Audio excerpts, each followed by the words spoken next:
So we say if MySQL num rows of query that we've run, so query run, equals 0, then we need to return true. Remember, we're taking a return value of true, so we can use this function later in an if statement. Else, if MySQL num rows query run equals 1, return, in fact I've got this the wrong way around, so if it does equal 0, return false. If it equals 1, return true. So if we get a value back, then we're returning true, so the IP address already exists. Now this is slightly flawed. What if the same IP address exists in the database? Now we could say is greater than or equal to 1, which would be better. We don't need to do this because our processing later on in the program is going to allow us to only add the IP address if it already exists or if it doesn't exist. So if MySQL num rows query run equals 0, return false, the IP address does not exist. Else, if MySQL num rows of query run are greater than or equal to 1, then we return true because the IP address does exist. Now there's a faster way to do this, because what we need to do is we're running the MySQL num rows function twice, so we're slowing down the speed of our program very slightly, but significantly in terms of if you had lots of SQL, you'd be overloading a server. So I'm going to say query num rows equals, I'm just going to take this here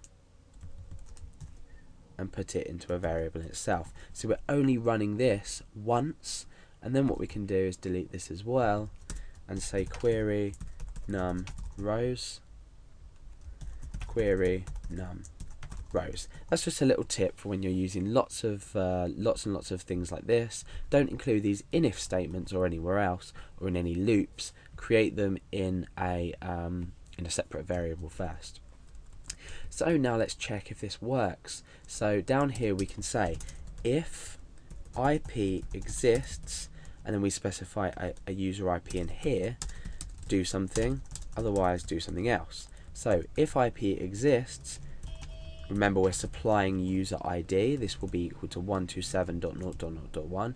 If it exists, echo exists, otherwise echo doesn't exist. I've used my escaping character there because I've used a single quotation mark inside a single quotation mark.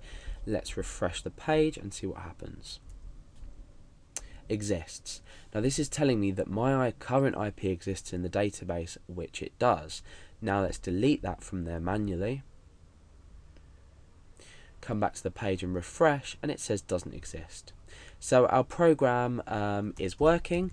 This if statement here, we've used the use of a function, so we haven't had to program anything before it other than functions, and this is creating our code to look a lot tidier, a lot neater, and it's going to work a lot more efficiently when we're looking at it and producing the final code.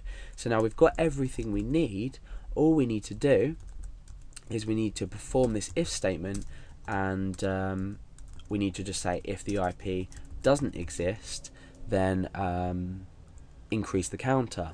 So we can just use the exclamation mark before this function. If IP doesn't exist, we can just echo out this will now add count plus 1. So now what we can say is refresh. This will now add count plus 1 because our IP address is not in the table. So obviously we're not going to be echoing this out, that's just to represent what's going to happen. So our IP address doesn't exist. What do we need to do? We need to add the IP address and update the count.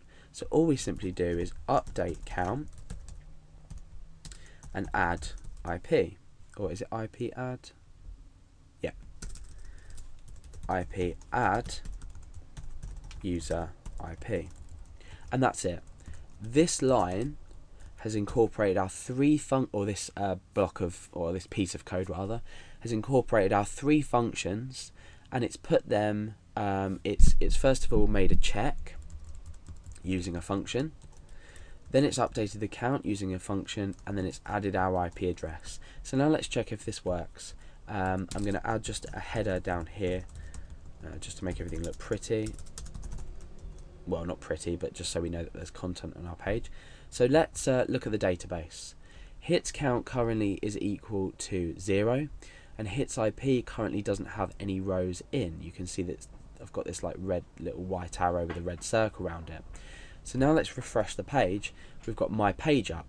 Now, because my IP doesn't already exist in the database, we should have updated the count and added my IP in, ready for the next check when I come onto the page again. So hits IP, we can see that we've got my IP address being inserted into the database, and hits count will be updated by 1. Now let's refresh the page again. That's done. Let's return here. Hits count is still equal to 1, and my IP address is already in the database. So what we've done is we've used 3 different functions. So we've kept our code nice and tidy, and what we've then done is we've checked if an IP exists. We've created some code or some SQL to insert an IP, and we've also created some code to update the count value.